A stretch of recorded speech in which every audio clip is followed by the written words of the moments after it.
mental health is something that we don't talk about enough. In the black community, well, we're massively overrepresented in the mental health institutions, even more so than in the prisons. And again, these are questions we have to ask. Well, why? But once you get a control and an understanding of who you are, no one can use you against you. No one can ever use your mental illness against you. You've already spoke about it, so what you got? The biggest point in life to resolve mental health is like giving a fuck about a person. Where did you get the courage? I got the courage. The 2 words. I care. It's Chill Will Radio, where connections will be made, advice will be given, jokes will be told, and things will get real. My name is Willis Cooks, and I'm your host. But understand this show is not meant to be used as a substitute for a relationship with a licensed mental health professional. Enjoy the show, y'all.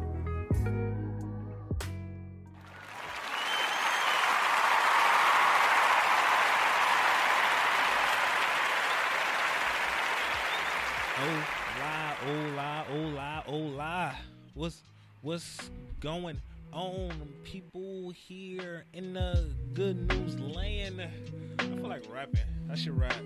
If I be a rapper, I'll be dope, man. Shout out to my man Devi 2G. He's one of the only dopest rappers that I know that I can actually vouch for. My good guy Devin. Anyway, what's going on, peoples? What's the deal? What's popping? What is going on with everybody? And I'm kind of glad that this rain is about to stop. I am getting tired of this shit. I don't know about y'all, but I'm getting tired of this. And it's cold in here because Didier got the air on and I'm freezing and he don't want to cut the air off because he talking about he hot. Man, you understand how selfish people are sometimes, man? People are very selfish. But anyway, how y'all feeling, man? Thank you to everyone that's tuning in, man. And welcome to Chill Will Radio, man, where we talking all things mental health. The good, the bad, the ugly, the taboo, the not so taboo, the whatever it is, you know. I appreciate you all for listening, man. If you're listening and tuning in right now, good looking. If you're going to be tuning in later on in the show or whenever you decide to pop on in, good looking to you too. You're probably not going to hear this part, but good looking to you too, man. And even if you're going to check in tomorrow, the day after, even if you're going to watch it on YouTube sometime, whatever you listen to it or wherever you hear it or wherever you catch it, I appreciate the 2 seconds that you're actually taking out of your day to be like, hey, let me see what this guy with the glasses is talking about. He talking about mental health, but let's see how he talks about mental health. Because everybody talks about it in a different way. So, good looking. Right? So, how was my week? What's going on with me? One of the things that popped up to me this week a lot. And this is something that I struggled with during my session on Wednesday. I struggle with this during my session on Wednesday and during a group therapy session on Friday, right? And I'm glad I struggle with it because it's always teaching opportunities within whatever you're doing, right? If wherever you're working at, if your job isn't teaching you, or if you're not consistently learning, or if you're not consistently pushed in certain type of ways or aspects, you figure out how else you can get pushed. But during my session on Wednesday and during the group therapy on Friday, one of the things that I don't want to say forced to kind of accept or understand, because I already understood this, but one of the things that I was reminded was that you can't force a person to talk about a problem when they're not ready to talk about a problem, or when they feel as if that problem isn't the problem. If that problem may not be a priority to them, even though it may be a priority to you, whether it be you as the friend that's trying to talk that person off the cliff, or whether it be you as the clinician or the therapist, counselor, whatever it may be. Sometimes when we're working with people, or even when we're talking with friends, a lot of the times we get so tired of talking about this one specific problem, and it makes us even more tired of talking about this one specific problem when we're working with the person who doesn't want to get off of that specific problem, right? And I was reminded of this on Wednesdays because, within my session, I caught myself going back and forth with my client. Not not in like an aggressive type of way or anything like that, but I can see the disagreement in the session because my client obviously did not want to talk about a particular situation, but I'm trying to help my client understand that this particular situation was causing all of this other stuff to happen, right? The thing is, the one thing that's important with anything that we do in life, whether it be helping someone else, whether it be being within a relationship, a friendship, whatever it is, the one thing that we have to understand and what we have to always be mindful is when we're working with people, we have to be careful to not try to push your own personal opinions or thoughts or what you believe is the answer to whatever question they may have. It's important to not push that on them, right? Because they may not be ready to talk about that situation at that moment, right? It was clear that my client on Wednesday wasn't ready to talk about that situation at that moment. When it finally clicked for me, it took a good minute to click, but when it finally clicked for me, I quickly skated off to the other area. But when it did click for me, then everything in that session became better. Even with what happened on Friday within group therapy, right? But Friday group therapy, I'm working on this unit called ITU. ITU, what does ITU stand for? Intensive Treatment Unit? ITU, Intensive Treatment Unit. This shit is intensive for a reason. They be bugging. It's one guy. Should I be saying this? It's one guy on the unit that is so bad, Twin Towers won't even accept him back. He got sent from jail to our hospital, and we're telling Twin Towers, like, okay, take him back. Twin Towers like, nope, you can stay there. Anyway, that's besides the point. But I'm in group therapy, right? And I'm talking to everybody within. I'm talking to everybody within there about communication. We're talking about passive, aggressive, and assertive communication styles, right? And how sometimes passive and aggressive communication could actually benefit you, right? It does everything isn't all negative, right? Sometimes speaking passively or speaking aggressively could be beneficial, right? Just sometimes speaking assertively could sometimes be negative, right? It all depends. However, I'm talking to one of the clients. I don't want to say I'm going back and forth with the client, but I'm trying to help my client understand that the way you are personalizing everything is causing you to be so aggressive. That individual did not want to accept the fact that they were personalizing everything. You don't want to tell someone that, like, yo, you just personalizing everything and it's all your fault, especially if they're extremely psychotic and, especially if they're extremely psychotic and unpredictable. You don't really know what's going to happen. So you want to be careful, right? So I appreciate those little reminders that I had got, during this week, and same for you all that's listening.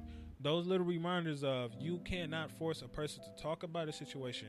You cannot force a person to try to overcome a specific challenge within their life. You cannot force a person to do whatever, right? And it's important that we accept.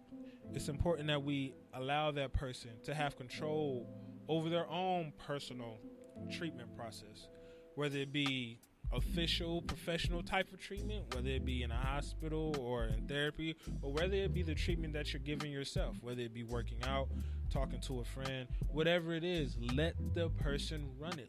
You never want to be that friend that's controlling the conversation. You never want to be the friend that, hey, if I reach out to Didier, I'm trying to tell Didier my issues, and Didier's the main one talking. You never want to be that friend. Sometimes, a lot of us, we just need someone to listen to. We don't want any advice. We don't want any help. We don't want anything. We just want a person who is able to listen. Just shut up. Don't say nothing. Sometimes we just want that. Sometimes that is way more beneficial than giving advice, because a lot of the times, and I always say this, is we already know the answers to our issues. We already know the answers to the problems or the challenges that we have in our life. We know what we're supposed to do. We know that if I isolate, the thing that I need to do is get up and go out and mingle. Get out the house. We know that. But the thing is, sometimes we have to hear ourselves talking about what we believe we need to do. So that means we may have to ramble, talk, do all of these other things, but we are going to have to do these things on our own so we can be able to figure it out. Because the next person telling me, like, hey, I need to do this and whatever, is not really going to click until I allow it to click for myself. Does that make sense? So that's that piece. That was my week. Anyway, moving on forward into the self-care piece. Right? The one thing that's important for, I believe, everyone, and I do this every morning, and I do this every day after work, and I do this as much as possible. The one thing I want everybody to implement within their self-care regimen is to schedule some type of quiet time within your day. I'm not talking about meditating. I'm not talking about trying to be present. I'm not talking about none of that. I'm just talking about shutting up, like everything. Shut up your phone, shut up the music, the podcast, or whatever. Just be quiet, right?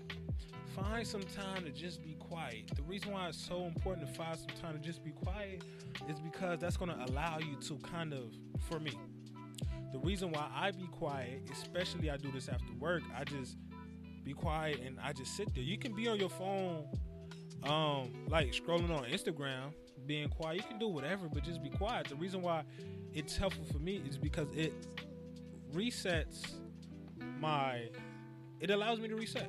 Yeah, it allows me to reset from work, because I cannot, when you're working at a psych hospital, you can't go from the psych hospital straight to the other place, because you're still going to be psych hospital in a mindset, and you need some time to be able to reset, right? So finding those little moments within your day to just schedule it is dope. Like I said, I'm not talking about meditating. I'm not talking about trying to focus on being present. I'm talking about shutting up, cutting off the music, cutting off whatever you listen to. Don't watch a video, whatever it is. Just be quiet and do something. If you're driving, just drive. Don't be so quick to cut on the music. Don't be so quick to cut on a radio or a podcast. Just drive. If you're sitting at home or watching TV, you can let the TV run, but just chill. Like, schedule some quiet time within our lives. It's important because a lot of us live hectic lives. Me, I live a hectic life, right? Every day, I'm at a different job. I got 4 jobs. I'm in school. I got this little podcast thing going on, and I have to do this, and I have to study for this test, and I got finals on Wednesday. I got all this other shit that I got going, right? But it's within that hectic life, you need time to just chill. You need time to just sit down, and it can be very difficult to find it, because what we all think is, I need to, have it be in this specific place at this specific time and blah, blah, blah, blah, blah. And sometimes that's helpful, right? Sometimes it's helpful to have, hey, every day at 7 p.m. or every day as soon as I get home, the first thing I'm doing is sit down and meditate. And that is very beneficial. However, is that realistic for some of us in a lot of our lives? Hell no. It ain't realistic for me, because I'm not in the same place every day at 7:30 p.m., right? I'm at this house, that job site, whatever it is. I'm in different places. So you have to be able to find you have to be able to find and schedule time to just be quiet, to just soak in whatever you need to. The thing about self-care, and I've said this before in the show, the one thing that's vastly important about self-care is that it has to be convenient. If it's not convenient, and if it's causing you to stress, and you gotta spend all this money, and it's a hard time to schedule this, and blah, blah, blah, blah, blah, that's not self-care. That's just an extra task you gotta do. Like, don't get self-care mixed up with an extra task or an extra responsibility. Don't get that stuff mixed up. No, what you have to do is, man, find something that is convenient. Find something that's convenient. So, with this, the one thing that I want everyone to implement within their life, find ways to schedule time to just be quiet. Quiet. Just quiet. Just not meditating, not relaxing, not trying to be present. Just shut up and turn everything off and chill. I like how the music kind of died down after this. It was kind of dope. Anyway, moving on forward into the main topic of the show, right? What's the title of the show? Journaling is overrated, right? The one thing that popped out a lot for me also this week, outside of being reminded of that thing I spoke about earlier, but the one thing that, few of my patients, one of the patients in particular straight up told me, was like, Willis, you crazy. You don't need to be a therapist. You need to be in here with us, right? And the reason why this individual told me that is because we were speaking about anxiety. And I was telling them that, anxiety is a spectrum. There's a spectrum when it comes to anxiety, right? There's a spectrum when it comes to anxiousness. We all are anxious. We all have anxiety, right? My anxiety might not be on a 10 like yours is, but there are certain things that can get my anxiety to a 10. There are certain things that can get me to that place, and there are certain things that can cause me to be in that place for a minute, for a while. There are some people who are stuck on 10 all day, every day. There are some people who are more chill and laid back. It only get to that 10 when they do certain things, right? So this patient asked me, like, okay, so what do you do for anxiety? What do you do to allow you to help with your anxiety? I was like, well, I like jumping out of planes, sir. He was like, what? I was like, yeah, I like jumping out of planes. He was like, man, you crazy. You don't need to be a therapist. You need to be in here sitting with us. And blah, blah, blah. So I had broke it down to him, like, why I like jumping out of planes. Right? And then once I broke it down to him, he began to understand. The one thing that's important is that we have to understand that anxiety looks different for everyone. Anxiety looks different for everyone. There are some people who get anxious around being around people. There are some people who get anxious about being alone. There are some people who get anxious about not doing anything. There are some people who get anxious because they do too much. There are some people who get anxious because they just have to write their name on a piece of paper. There are some people who get anxious because, like me, taking a picture. I get anxious when it's time to take pictures. I hate that shit. I don't like it at all. But everybody get anxious, and anxiety looks different for everyone. And because anxiety looks different for everyone, that means coping with the anxiety is going to be different for everyone. Because me, I ain't the journaling type of person, which is why I said journaling is overrated. Because for me, I don't like it. Well, let me say this. It's not that I don't like it. It's that, I forget about it. I thoroughly forget about it every single time. And then two, it's just difficult to maintain. However, it works for some people. Journaling at night, getting their thoughts on a piece of paper, and getting your thoughts on a piece of paper is thoroughly important.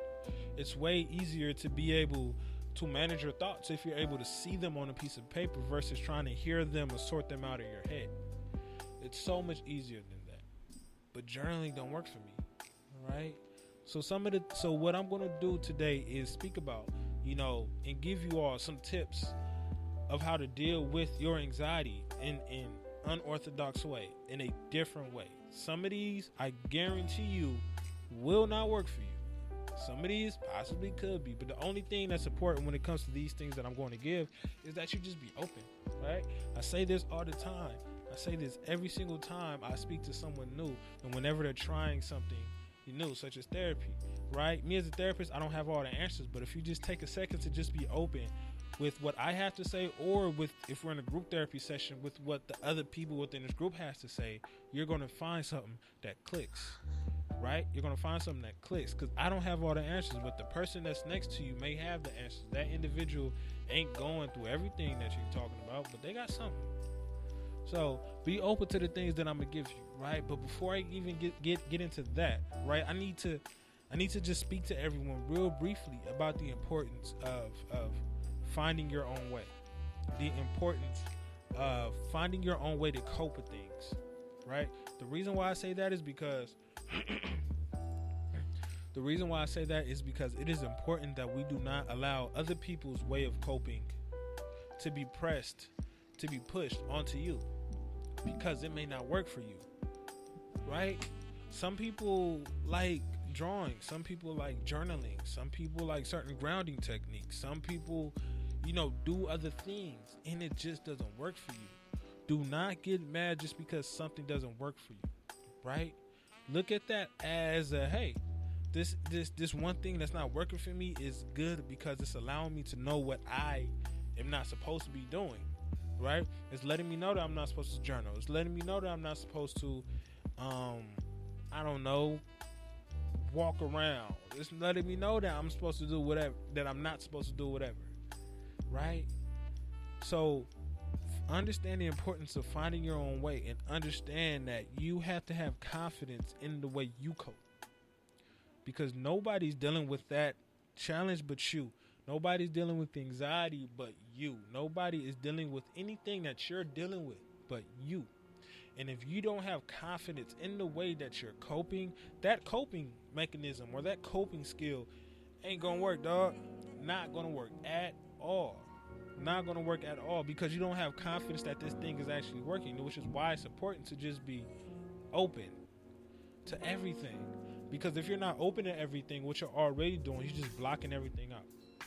And the one thing you don't want to do is automatically X things out, because you don't know if it's gonna work. Right? That's like if you're dealing with a homeboy. That's why I hate people who sit there and be like, oh, I trust no one. I will never trust no one. No new friends. I hate that with a passion. I hate that with a passion, because what you're doing is you're blocking certain blessings. You're blocking people from being in your life, right? Just because you hurt, right? Allow yourself to open up. You know, be cool. Open up to the one weird person, you know, that came next to you. Right? If I wasn't open enough to the photo shoot that me and Diddy had, we probably wouldn't be in this room right now. Right? So just be open. And when you do find something that works for you, stick to that. But understand that one thing that works for you may not be able to work for everything. Because every skill that I personally use to get over certain things, they don't work for every single, aspect or challenge within my life. When you find something that works for you, stick to it. But understand that one thing that is working may not work for everything. And do not give up on that one thing that one thing that's working just because it's not working in this arena or in this area, in this field. All right? Because what may work for you when it comes to social anxiety may not work for you when it comes to personal anxiety. It may not work for you when it comes to, insecurities. It may not work for you when it comes to depression. Whatever it is, figure out what works for you and figure out where that thing works and keep it that way, right? A lot of times in life what we do is we take things and people out of the role that they are designed to be within their life. Everybody has a role, whether it's good or bad. Some people are in your life to treat you with all sorts of dopeness and keep you fly and fresh and just be great. Other people are there to just make you feel like shit, right? Other people are there to just make you feel like shit. Understand their role and understand your role within a particular situation and roll with it accordingly. Same with certain coping skills, right? Understand that this coping skill is going to work for this type of anxiety. Understand that coping skill is going to work for that type of depression. The moment you try to take that coping skill and move it somewhere else, that's not going to work. So then what's going to happen is you're going to begin to think that coping skill don't work at all, and now you're going to completely exit out. Nah, these are tools. There's not one screwdriver in the mechanic's toolbox. There's a bunch of them.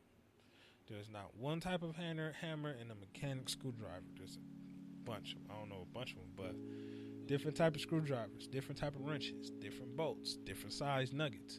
We got different size tools that we're going to have to use for everything, just like you're going to have different sizes, different types of coping skills that you're going to have to use for whatever you're dealing with, because everything isn't going to work for everything. But find that one thing that works for that one thing, and then that one thing is going to be able to work for that one thing. Whew! I like that. Anyway, getting on forward into this first part, right? A lot of people, one of the gosh, I'm coughing a lot. One of the coping skills when it comes to anxiety I personally use is I just get busy. I stay busy. So one tip on how to deal with your anxiety is to stay busy as much as you can, as often as you can. This is for those individuals who get anxious when they're just not doing anything. Right? There are some people who just sit there and they just start bugging for no reason. They stomach start feeling wild and crazy for no reason. This is for that person. Right? Stay busy as much as you possibly can, because what that's going to do, that's not going to allow you to be anxious.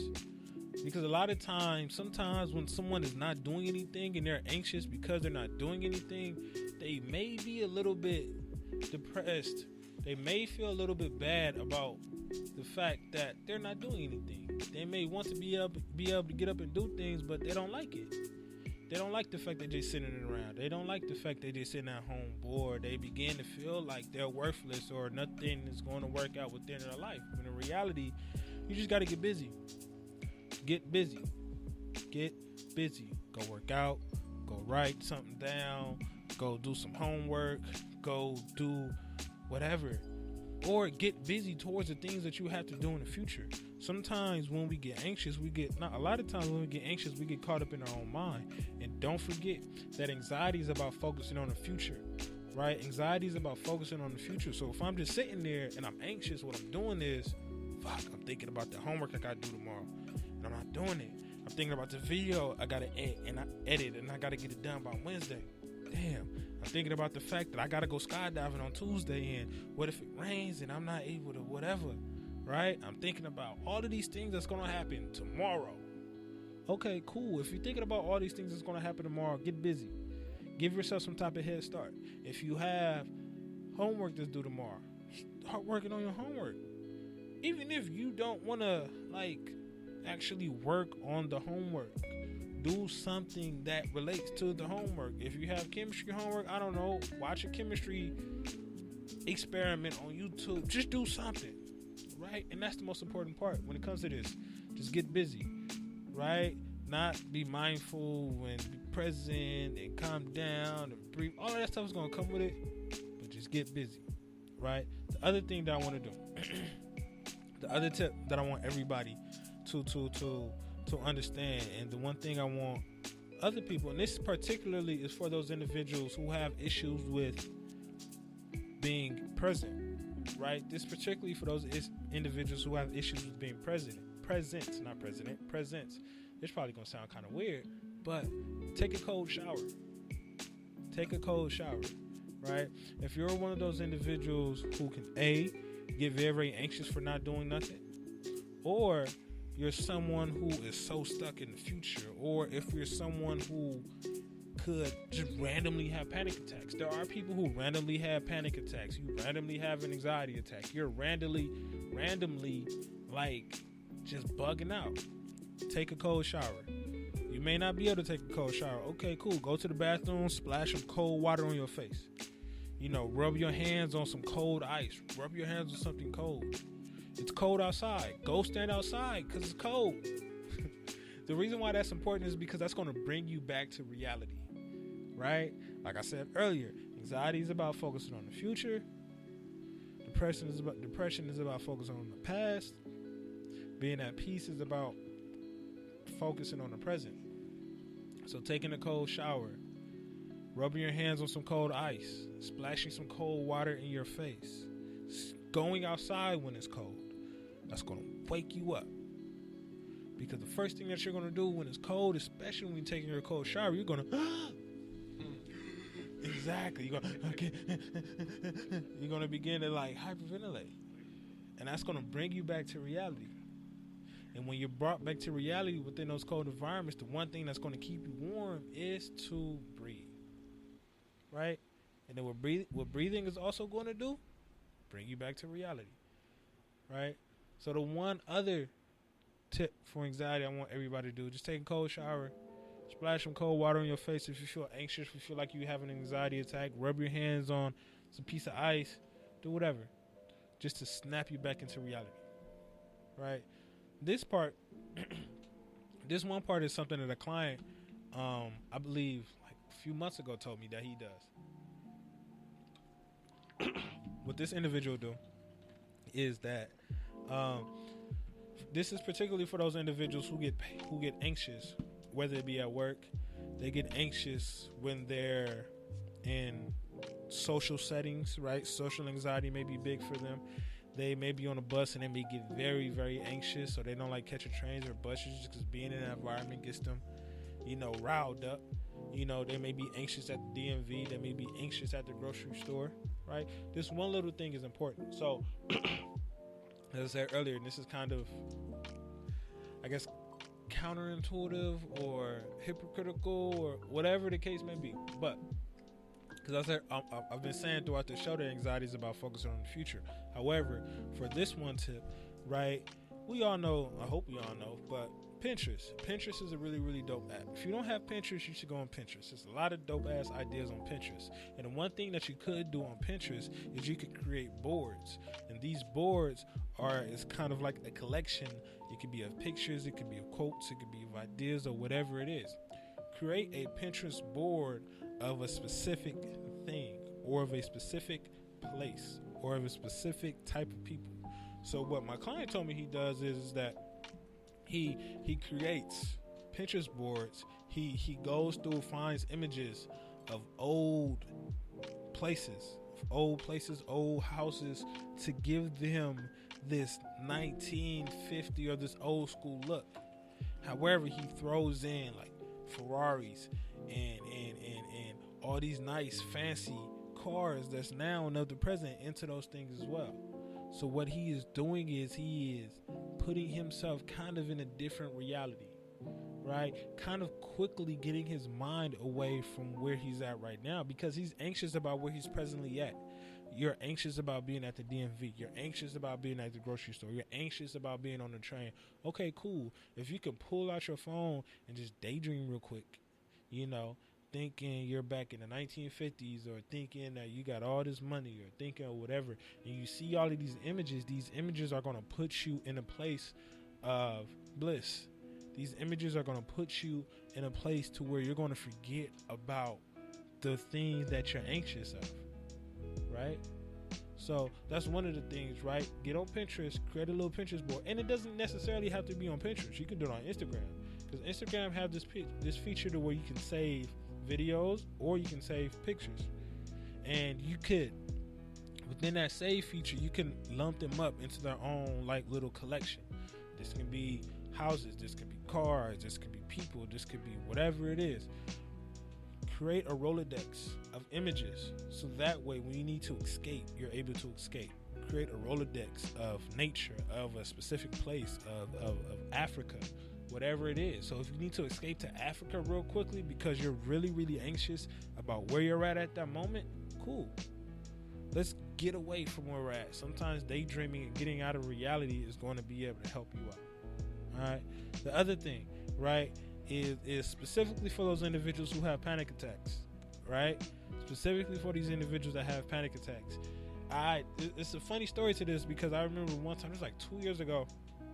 2 years ago, I'm at work. There's this one individual that's having a panic attack, right? There's one individual, he's having a panic attack, and I was the first one there to help him out. And he's hyperventilating, he's sweating, he's shaking, he's talking real fast, his eyes is real open and everything. And me, I like to bring comedy when it comes to certain things. I go in there, I try to make the mood as light as possible. So I walk in there, and he's having a panic attack. He's breathing. I'm like, oh, you want some candy? I gave him some Sour Patch Kids, some sour candy. He immediately calmed down. I thought that was a fluke. So what I did was I did that again on another patient some months later. Gave them some sour candy. They calmed down too. The reason I believe why that was so helpful when it comes to these individuals, if you're trying to calm down over if you're having a panic attack, is that what that sour candy is going to do is also going to bring you back to present, right? It's going to give you something else to think about. The one thing about anxiety, is important to get our mind away from whatever we're focusing on. Get our mind away from the future. Get our mind away from that homework. Get our mind away from this social, thing that I'm at right now. Eating some sour candy real quick, some Warheads. Shit, even if you want some hot sauce, go ahead and put some habaneros on your tongue real quick.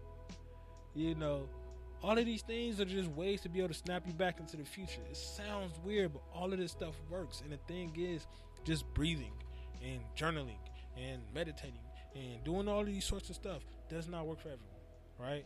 So if you're having a panic attack, go ahead, pull out, keep some candy with you.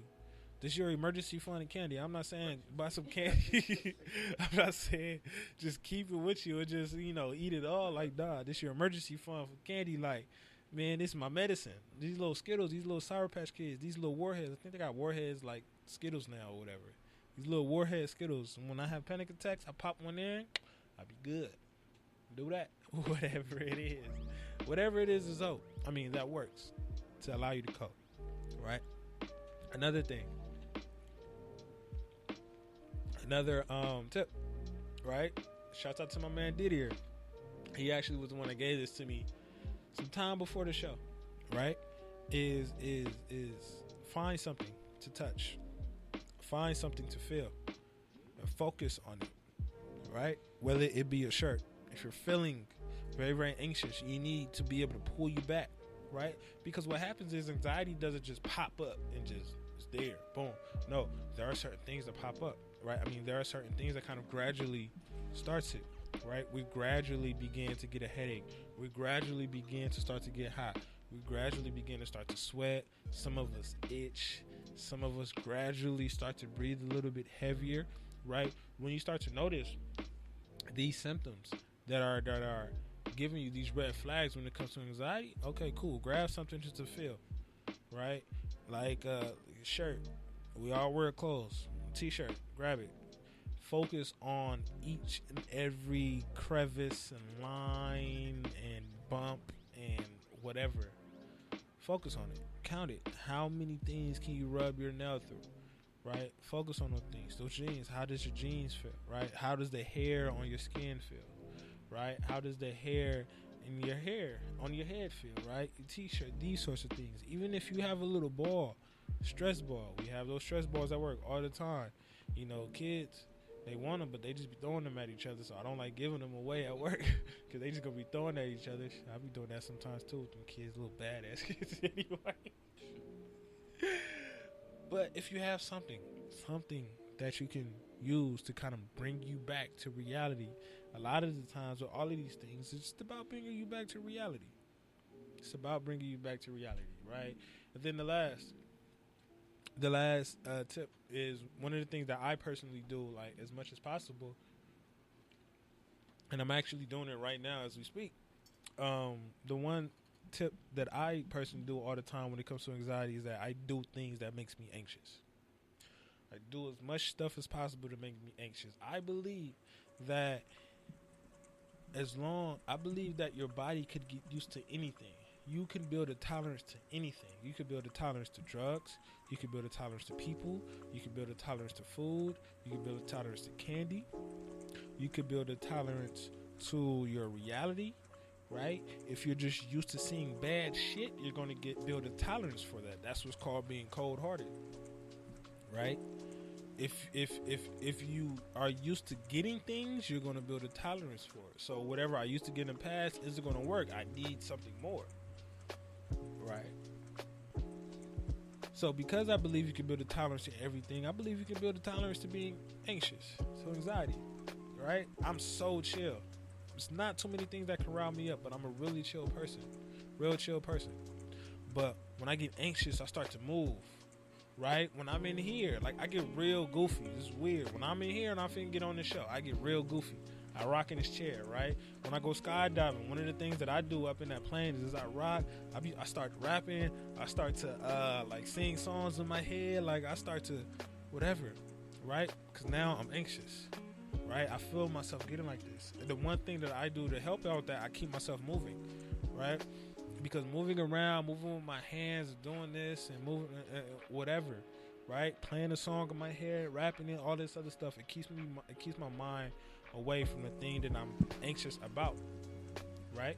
So even with here, like I move around with my hands a lot. I may not be moving as much right now because I'm chill. I'm not as anxious right now because I'm talking about anxiety, but I don't know.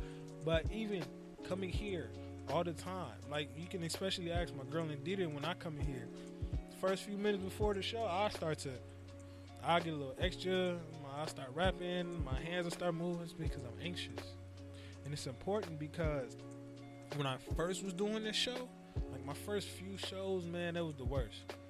Because I had every single type of self-thought that was going on in my head. Every type of anxiety symptom was there, you know. And it's going to die out. You're going to build a tolerance to it if you're able to withstand the anxiety that you're putting yourself in, right? Because what's going to happen is that anxiety or that fear, right? It's going to turn into something that you could appreciate. You're going to learn how to use that anxiety as a tool versus a crutch, because the anxiety is never going to go anywhere. And it's important that we all understand that anxiety ain't going anywhere. That's why we all will be anxious people, right? Anxiety is on a spectrum. Some people are on 10, and some people are on 10 all the time. Some people are just at a 1 and they be chilling, but there are things that can get them to that 10. It's about, if you're at that 10, bringing it down a little bit, right? That's the spectrum that we all are on. Anxiety isn't going to go anywhere. Nervousness isn't going to go anywhere. Fear is a part of anxiety that's not going to go anywhere, right? The thing that's important is to be able to understand how to function within that anxiety. It's important that you learn how to maintain your composure within that anxiety. And the way that I believe you could do that is to put yourself in moments in which you're going to be anxious. Obviously, make sure those moments are safe. Make sure those moments are secure, right? Don't be like me and jump out of a plane because you like the way it feels to be anxious.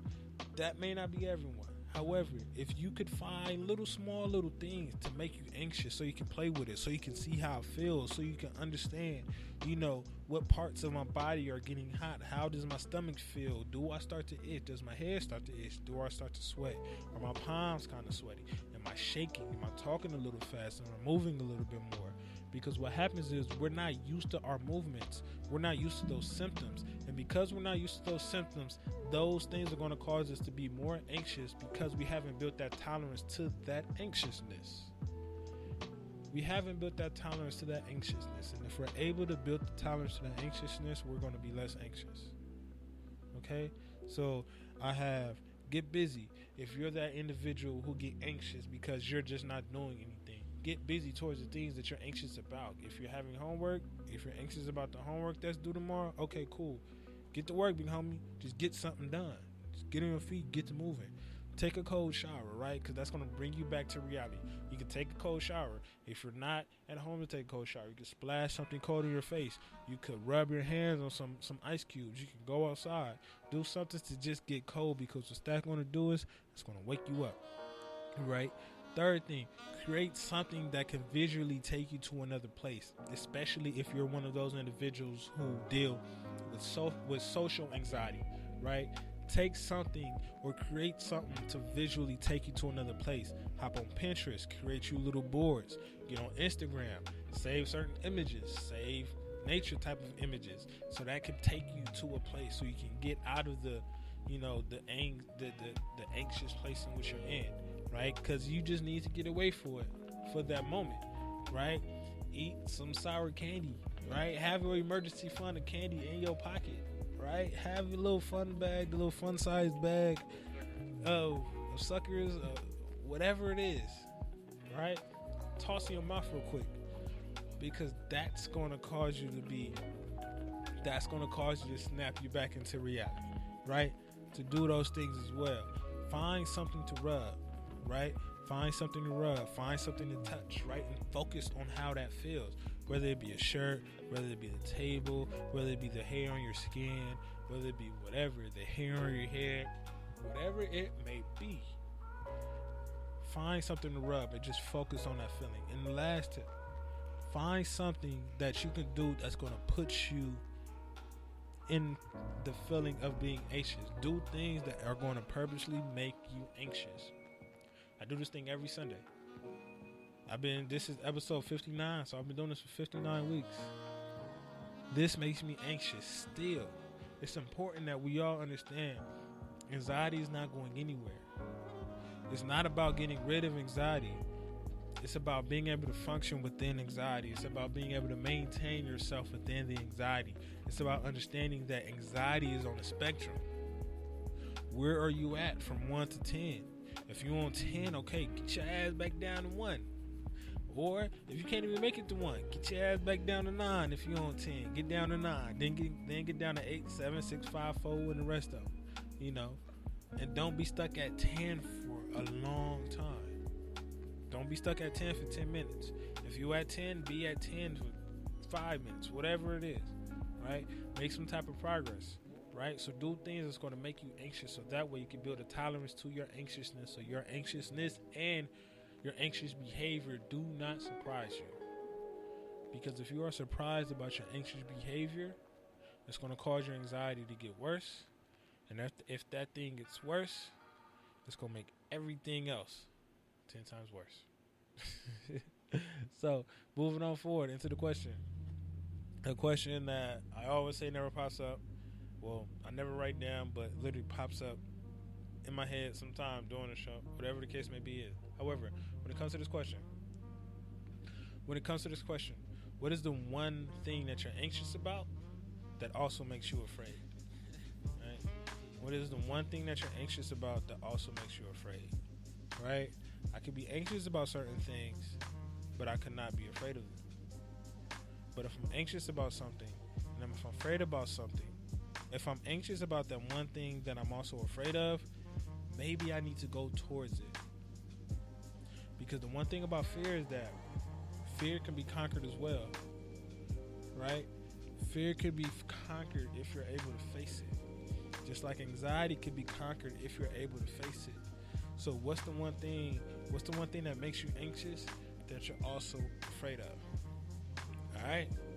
So, as always, to all those individuals that's listening and tuning in and, going to check this out later on, tomorrow, next week, when it's on YouTube, whatever the case may be, good looking. Good looking.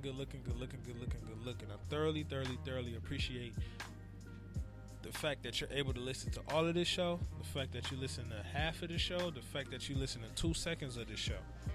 Good looking, man. I really do appreciate it. Alright, so as always, understand. Ain't no wealth without your mental health. So please stay blessed and take care of yourself. Be great, y'all. Peace.